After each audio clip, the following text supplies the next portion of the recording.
We've come to the final game in the World Championship match between Emmanuel Lasker and Jose Raul Capablanca. I hope you've enjoyed this series. Let me know what you think of the play in this match. How does it compare with modern day chess in your opinion?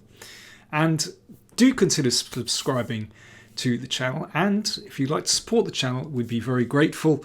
Do check out the links to PayPal and patreon.com. Enjoy the rewards on Patreon. So here we go. Final game, 14th game of this World Championship match, played in Havana in 1921, almost exactly 100 years ago.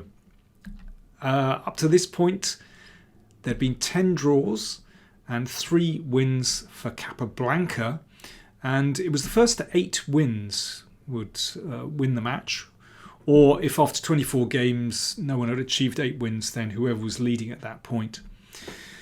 So time was drifting away for Lasker. Now, Lasker with the white piece here has played the Spanish, and Capablanca has played this quite modest Steinitz system with black. You can see that pawn move d6 denotes the Steinitz system. It's a little bit passive, but it's very classical. It's very sensible. Black brings pieces out. It's kind of unpretentious, you could say. And they tested this opening variation out in several games in the match. And in those games, rook e1 was the move played to protect this pawn, which is, basically the main line. But instead, Lasker exchanged on c6 and played queen d3, defending the pawn here. So now white is simply threatening to take the pawn on e5. So Capablanca exchanged off. Now that knight might hop into f5, might exchange on c6, so bishop d7. So the battle lines are drawn. Basically white has a space advantage, but black is very solid. There are no real weaknesses in black's position. So can white somehow squash black in this position? Now, Lasker played the bishop out to g5. Of course, it's a sensible square for the bishop, but it does allow Kappa to go in for exchanges. Many years later, in 2004, the 15th world champion, Vishy Anand, played here b3 and bishop b2. Good idea. Putting the bishop on the long diagonal, it's not so easy for black to exchange pieces. He won, I would say, a model game there.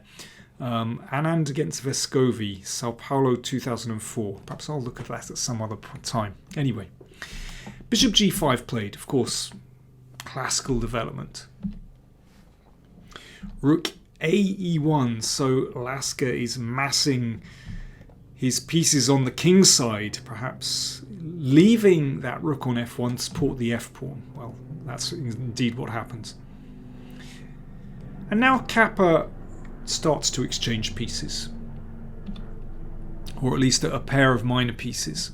He plays knight h7. So this is a very familiar routine, actually, in this particular variation. Exchanging pieces will ease the congestion in black's position. And even if the bishop drops back here to avoid an exchange, then bishop h4 just chases that bishop. So Lasker exchanges, and this gives him the opportunity to play the knight into the outpost on d5, forcing black's queen back, and now play the pawn to c4. So you can see those two pawns really cramp black in the middle of the board. So it's a bit like a Marozzi bind. Marozzi bind would be with that pawn, the c pawn on e7, but it's very similar in strategy. And Capablanca comments here, white has now a powerful position and black has to play with extreme care in order to avoid drifting into a hopeless position. Well, Capablanca does play with extreme care, so let's have a look what he did. First of all, rook e8. Very sensible. The rook comes to the semi-open file. Good start. And here I think is actually a very important moment in the game from Lasker's point of view. how would you position your pieces for the middle game with white? Where are you going to play your pawns? It's a really important moment. And here Lasker, well, he left his rook on f1 and he played the pawn up to f4. Well, what are the other options? I quite like rook e3 with the potential to move to e1 with the other rook, or maybe d1, and have the option sometimes to swing over to the king side with rook g3. There's also pawn to f3, just supporting the e-pawn, and maybe, well, much later on, perhaps supporting g4. But yeah, I think rook e3 would be my choice here. But f4 looks very natural. White gains even more space on the king side, but there is a disadvantage to this move, as we're going to see. Pawn to c6, of course, black has to force that knight backwards. And queen b6, good move from Capablanca. So the queen pins the knight, also attacks the pawn. So pawn to b3.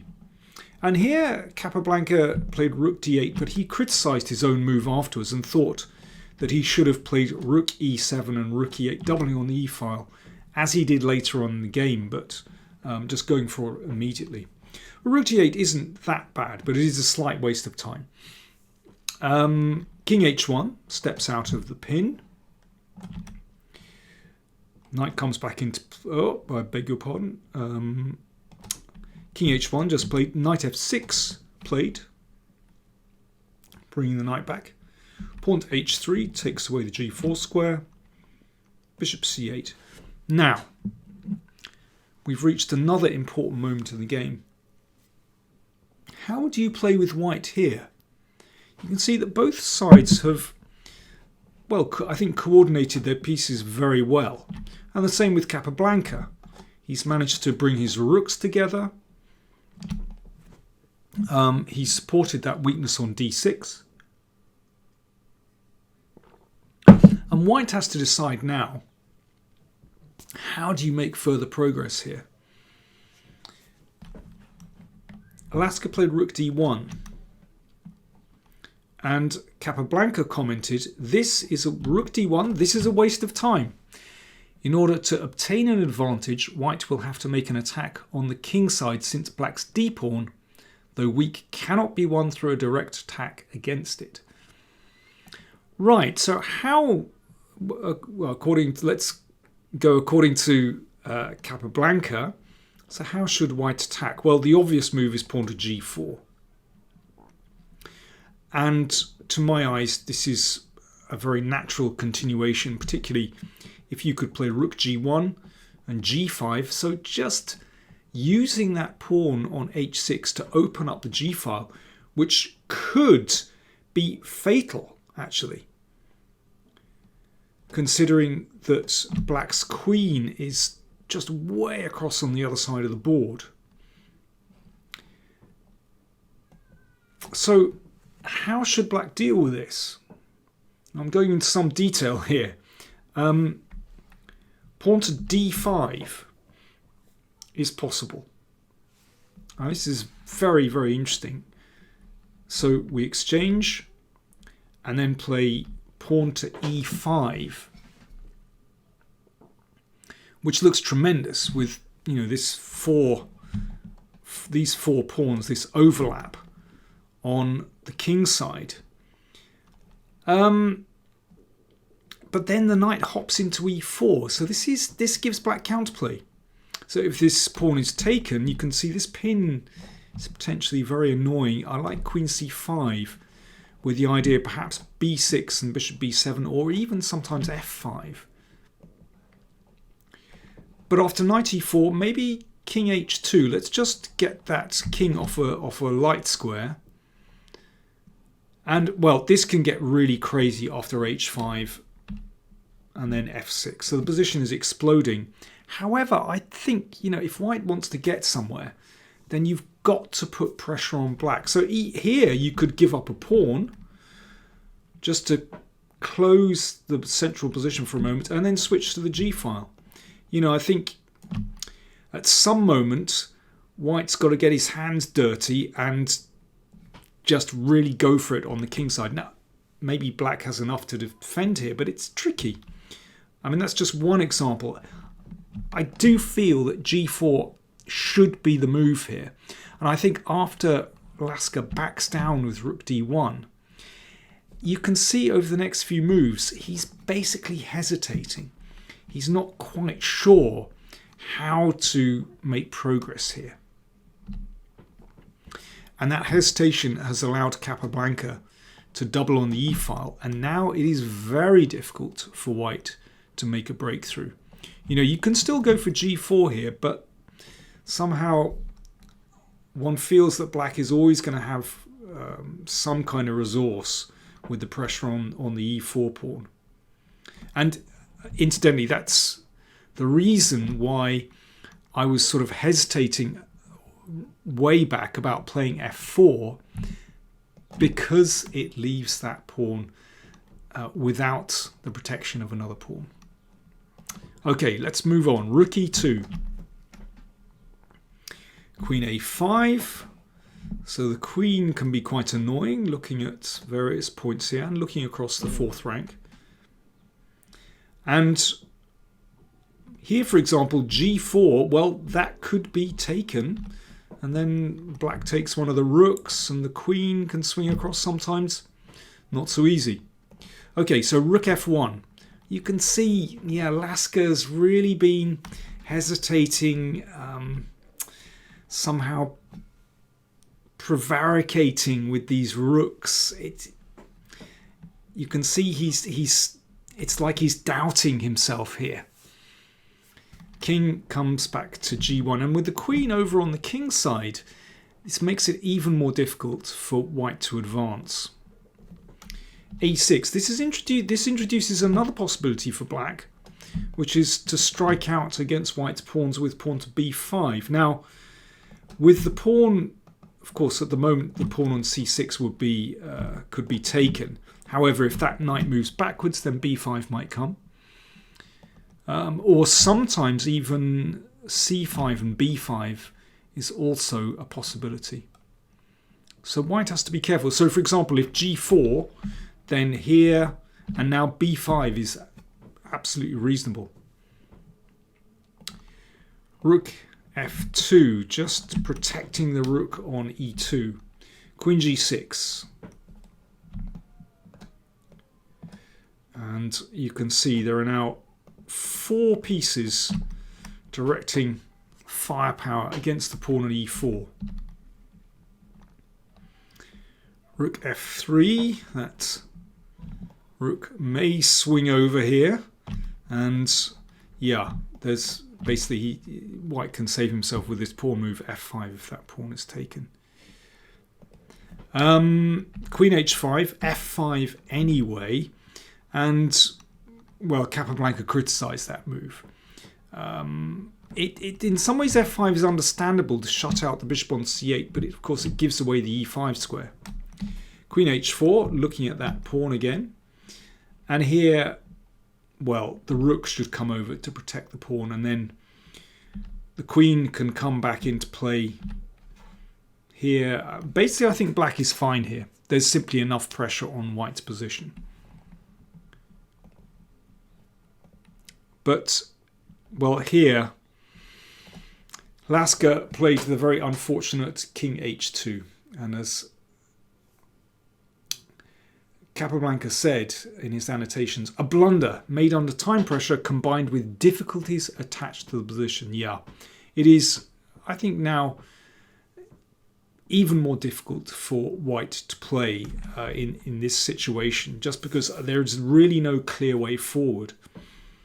I mean, one lesson about this kind of position is if you have a strong pawn center, unless you do something with it, then that pawn center becomes a target for attack, and that's definitely what's happened in this situation. Lasker should have taken the bull by the horns at some moment and just struck out with g4. Anyway, king h2, blunder. After this check, he simply loses an exchange simple knight fork. And Capablanca wrapped up the rest of the game very comfortably. Of course, there's no immediate win, but little by little, black is going to make progress here. a4 stops b5, but g6 starts to open the position. Good move. And bishop f5, exploiting this pin. And now g5. Good move. Could be that later on black can force open lines on the king side. But also the bishop manages to drop back here. So there's permanent pressure on the e4 pawn. And the king, to some extent, is protected.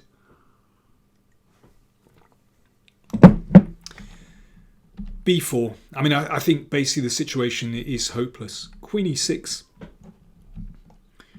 Maybe looking to break with g4. And Lasker pushes with b5, but now, well, Capablanca switches strategy and claims an open file for the rook, and that is very painful for white. Queen e5, great square for the queen.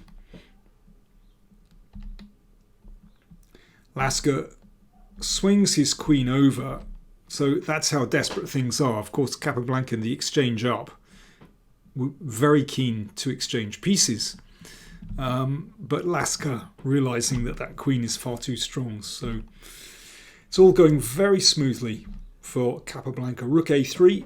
When you're the exchange up in an endgame, if you can exchange rooks, that is a massive step forward.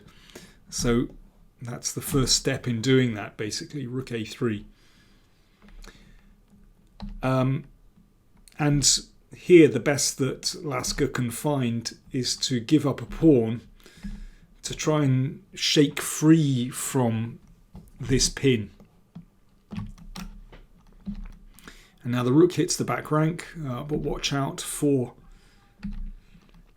the kingside attack now. Rook e7. This forces the knight to a poor position.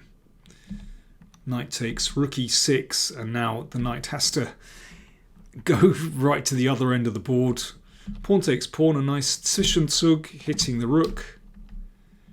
Rook f6. So now the basic threat is to come down here and checkmate. Black's king is safe. Although these pieces look somehow very impressive, well, they can't actually touch the king. King h3 escapes to the mating net, but bishop takes e4 was the final move of the game. Bishop f5 check threatened. And if king takes pawn, then bishop takes knight. And rook d1 will force the exchange of rooks because of this pin. And then it is plain sailing for black. So there we go. That was 4 wins for Capablanca in the match after 14 games. And although, as I said previously, the match was scheduled to go to 24 games, in fact, at this moment, Lasker offered his resignation to the match committee, which, with the agreement of Capablanca, was accepted. So that was the end of the match. During the match, well, Lasker was correspondent for a Dutch newspaper, and he was writing reports, and he wrote, of course, about the games and what happened. And he wrote at the end, "In truth, the circumstances surrounding the match were unfavourable, but it was Capablanca who was the real problem." There we go. So Lasker himself wasn't making any excuses. He recognised that Capablanca simply played better than he did. He also wrote, "This marks the end of a period in my life. When Steinitz lost the last game of the match that he played against me, he stood up and said, 3 cheers for the new champion. This gesture touched me deeply, and I'm therefore proud to say these words in front of the whole chess world." That's what he wrote in the paper. Well, Lasker really played only sporadically after this defeat. I mean, he was born in 1868. He was already, well, in his early 50s. However, he came back very strongly. His next tournament was in 1923, a couple of years later, in Moravska Ostrava, which he won. He came first. And he won in New York 1924, an incredibly strong tournament. Came second in Moscow 1925. He didn't play much after that, but he did return and played in Moscow in 1935, where he came third. And, well, he tailed off after that, sixth in Moscow 1936 and eighth in the fantastically strong Nottingham 1936 tournament. So I think his age and his peripatetic lifestyle basically caught up with him. Remember, Lasker was, well, he was a polymath, but fundamentally he was an academic. He was a mathematician. Well, what about Capablanca? Well, after this victory in the World Championship match, his next tournament was in London in 1922, which he won convincingly ahead of Alekhine and, well, many others. He won with 13 out of 15. So he was really at the peak of his career at that point. So there we go. I hope you've enjoyed that. I should say that the sources I've used for this, actually I've discovered that I did have Capablanca's annotations to these games. There you go. It was somewhere in that bookshelf. And in this book, this is London 1922, but they've also included Capablanca Lasker annotations by Capablanca. There we go. That's published by Russell Enterprises. Yeah, there we go. London 1922, very important tournament. Also, this splendid book, Capablanca by Edward Winter, which is basically, I would describe as a reference book, but there's fascinating source material there. And of course, annotations from my great predecessors by Kasparov as well. So there we go. Hope you enjoyed that. Enough already. See you later.